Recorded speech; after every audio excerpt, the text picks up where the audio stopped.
muntie yanio ye akofa ba muntie Edum TV fo akofa ba muntie yanio ye mofa muntie arefwe Edum TV ya yedi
as it is written in Isaiah the prophet. I will send my messenger ahead of you, who will prepare your way. Voice of one calling in the wilderness, prepare the way of the Lord, make straight paths for him. And so John the Baptist appeared in the wilderness, preaching the baptism of repentance for the forgiveness of sins.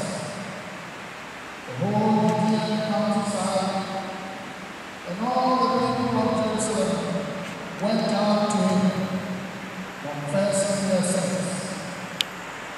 They were baptized by.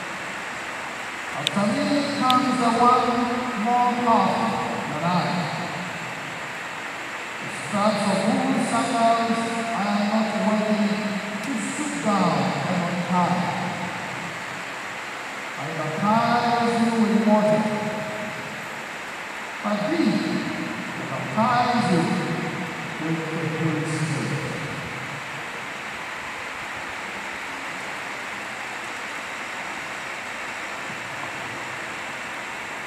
Yesu Kristo na komba asɛmpa no ntiaseɛ sɛdeɛ wɔatwerɛ no adiyifoɔ Israel ano sɛ hwɛ mensoma me bɔfoɔ no wɔ mu ɔno na ɔbɛsiesie wo kwan obi ne ntia ɛhyɛ so sɛ monsiesie Awurade kwan momma n'atempɔn nti Yohane ba yɛbɔɔ ɛsrɛsrɛ so na ọ̀pá àdìsáṣá ẹ̀ṣùwà ọ̀pọ̀ ìfẹ́sẹ̀.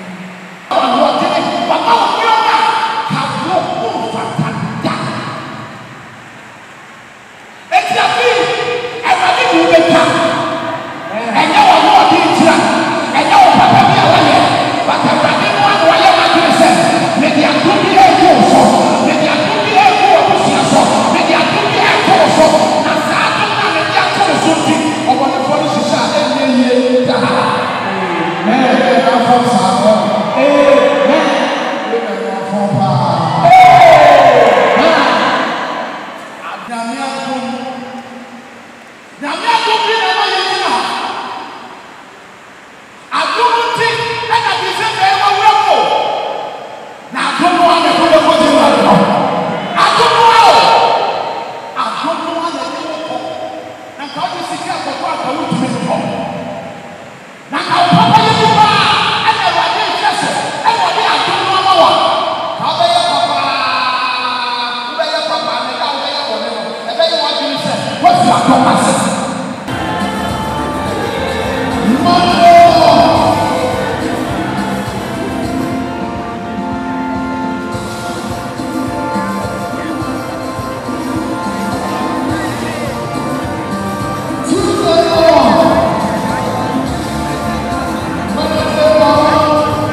Casacra. I tell I did not take off for a year was a chair, a year, a Mamesenhene. I trust something in a number of the saying now. I was a Queen Yankee and I say a background cancer down to the group. I say, Lieutenant, someone there for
say you will be a cover from Kaseba Doom TV. So Doom TV there, I am many a manage to me and the song. Kaseba Doom TV. So Doom TV there, I am many a manage to me and the song more. And now, side down the day, you know, a day, I am many a manage to me and the song more. And now, a Thanksgiving, because a Thanksgiving service. Emma Berima say Kwadwo, money near him, and I say. Or no Sika San, when in Yanom, Nanama Tranconia, Otumfuo say to a baby, or no number for an now, what a Roma, the share Nananum Assay or more a channel Moshia, Naswa do me. And it's a Mamesenhene, Otumfuo. Now, you're calling Sandy Fashion Soa, you say, oh, me, Pont, Casabi, you're a chame, Chame, so, and a walking course, so I ask you, warrior call.